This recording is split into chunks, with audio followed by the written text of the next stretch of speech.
ಇನ್ನು Sadashivanagar police station ಲಿಮಿಟ್ಸ್ನಲ್ಲಿ ಒಂದೇ ಕುಟುಂಬದ 4 ಸಾವನ್ನಪ್ಪಿದ ಪ್ರಕರಣ ನಿನ್ನೆ ಬಂತಲ್ಲ. ಮಕ್ಕಳನ್ನು ಕೊಂದು ದಂಪತಿನೂ ಆತ್ಮಹತ್ಯೆ ಮಾಡಿಕೊಂಡಿದ್ದು. ಇನ್ನೂ ಅವರ ಶವವನ್ನು ಕ್ಲೈಮ್ ಮಾಡೋದಕ್ಕೆ ಅವ್ರ ಕುಟುಂಬದವರು ಯಾರೂ ಬಂದಿಲ್ಲ. ಶವಾಗಾರದಲ್ಲೇ ಇದೆ 4 ಮೃತದೇಹಗಳು. ಮಗ ಸತ್ತಾಗಲೂ ಕೂಡ ಕುಟುಂಬಸ್ಥರು ಯಾರೂ ಬಂದಿಲ್ಲ.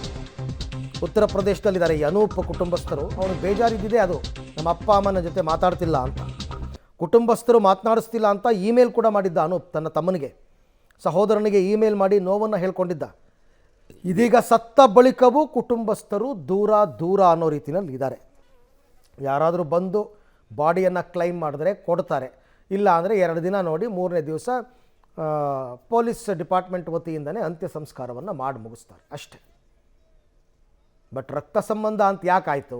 ಏನೇ ಗಲಾಟೆ ಇರ್ಬೋದು, ಏನೇ ಜಗಳ ಇರ್ಬೋದು, ಹೆತ್ತ ಮಗನ ಮುಖವನ್ನು ನೋಡೋದಕ್ಕೆ, ಮೊಮ್ಮಕ್ಕಳ ಮುಖವನ್ನು ನೋಡೋದಕ್ಕೆ ಅವ್ರು ಬರಲಿಲ್ಲ ಅಂತಂದರೆ ಏನು ಮಾಡೋಕ್ಕಾಗತ್ತೆ?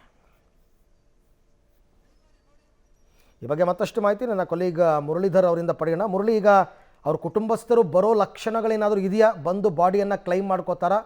ಒಂದು ವೇಳೆ ಬರಲಿಲ್ಲ ಅಂದರೆ ಮುಂದೇನು ಅಂತ?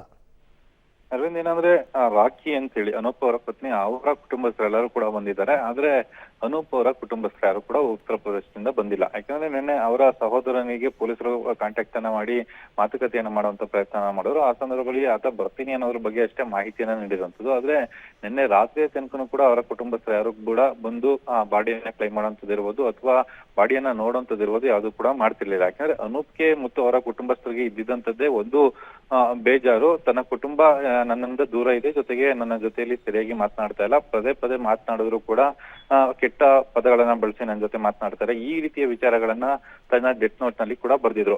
ಯಾವಾಗ ಬದುಕಿದ್ದಾಗ್ಲೂ ಕೂಡ ಇಡೀ ಮಗ ಮತ್ತು ಮಗನ ಕುಟುಂಬದಿಂದ ದೂರ ಇದ್ದಂತ ಕುಟುಂಬ ಈಗ ಮತ್ತೆ ಸತ್ತ ಮೇಲೂ ಕೂಡ ಆ ಕಡೆ ತಿರುಗು ನೋಡ್ತಾ ಇಲ್ಲ ಅನ್ನೋದು ಒಂದು ರೀತಿಯಲ್ಲಿ ಅಮಾನವೀಯ ರೀತಿ ಆಗ್ತಾ ಇದೆ.